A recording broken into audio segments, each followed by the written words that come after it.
Lynn, the next question actually comes from the head of it comes from an American foundation. And the person who's submitting the question just came back from a trip to Africa. And he says, he's an American though. He says, Mr. LaRouche, as I'm sure you're aware, right now there's a severe drought in East Africa. And this has caused, among other things, the greatest food shortage that I believe the continent has ever faced. I think that the most modest estimates indicate that approximately 12 million East Africans could now be classified as being at risk.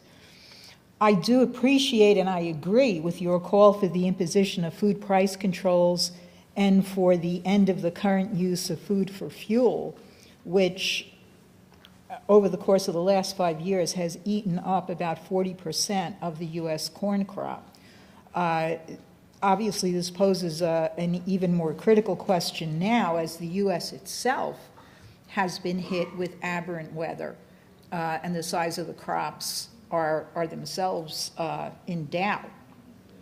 However, I have another question, really, because as we debate what policy should be for the United States, as the Europeans talk about whether or not the European monetary system and the EU will continue to live or will be replaced by another system, the fact of the matter is that this seems to keep on happening in Africa.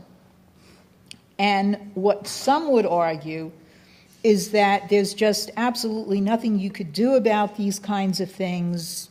It's the nature of the geography, droughts, this, that, etc., that these represent the equivalent of natural disasters. And really the only question is how quickly the rest of the world responds with relief. However, I just find it very hard to accept that overall view. And I don't think that it's reasonable to tell this large continent that they just have to sit around and wait until the advanced sector gets around to solving its problems.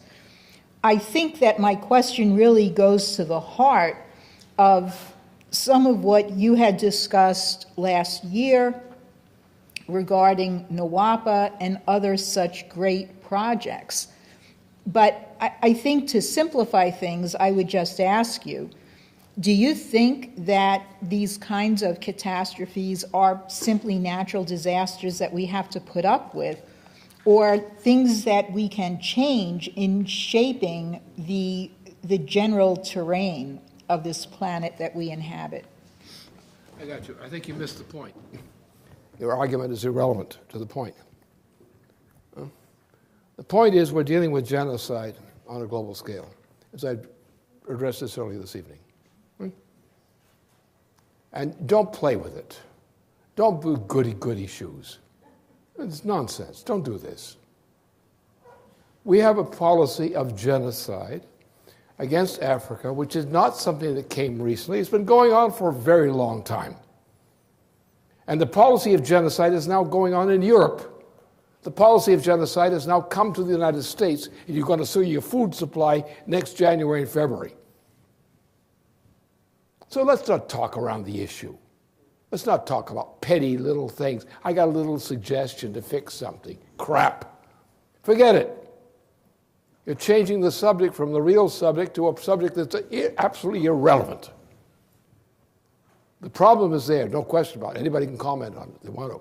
It's true. But it doesn't address the problem. It doesn't address the solution. You're not going to save Africa unless you get this guy out of the United States. Unless you get Obama out of the presidency, you're not going to save Africa. You're not going to do a damn thing for it. You can prate all you want about suggestions for this or that.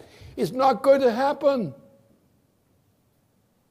And you're suggesting that it might happen is not good, because it's not going to happen. You have to make suggestions and raise issues which go practically to the issue, in fact. How do you get the damn change made? too much of this smarty stuff. Oh, you've got a suggestion as to how what might be considered, or ask a question how we might improve something. Forget it. Stop it. You're wasting time. You're substituting a posture for reality. You're saying we're going to pose this proposal. We're going to propose an improvement. That's not going to do a damn bit of good. You've got to force the issue on a global scale. There is no African solution for Africa. There's only a global one. It means getting rid of the beast in the White House, among other things. If you don't include the beast in the White House, why do you put all these other details in there, which are irrelevant?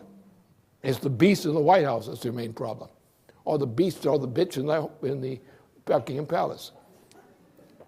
That's your problem. It always has been the problem.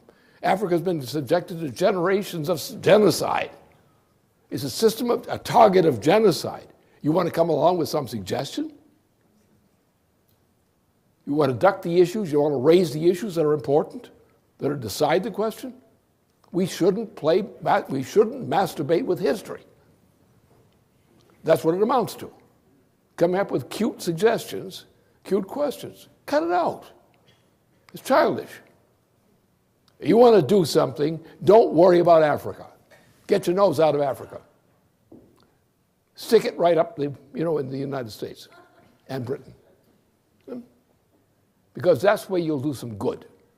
Otherwise, you're just babbling, wasting time on something that's not going to work.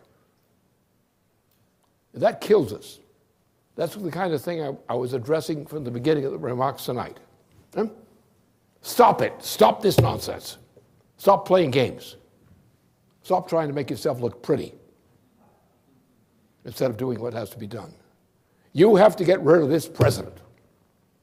Don't talk about Africa. You get this guy kicked out of there first. Because you don't have a chance. If you don't kick him out of there, your talk about Africa is deluding. And it's actually disgusting. Because you're talking about, we're going to do something about Africa, we must do something about Africa. You're not going to do a damn thing for Africa unless you have to clean out the White House. Face truth. Don't posture. I intend to solve the problem. How?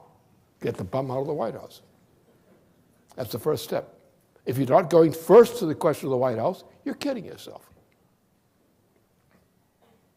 Well, that's what we're dealing with here in the United States. We're dealing with the gut issue. Don't run away to Africa and talk about issues in Africa when you're running away from the problem in the United States. Because the solution lies within the United States.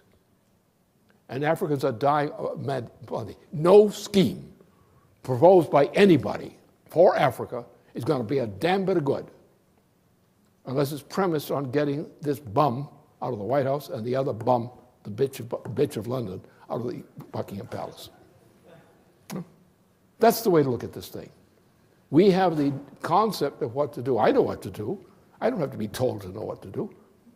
I know what the solution is. And I've got the Africans and others available to us who know how to implement the solution. We've got to clear the way to actually make the solution possible. Masturbation is not pregnancy.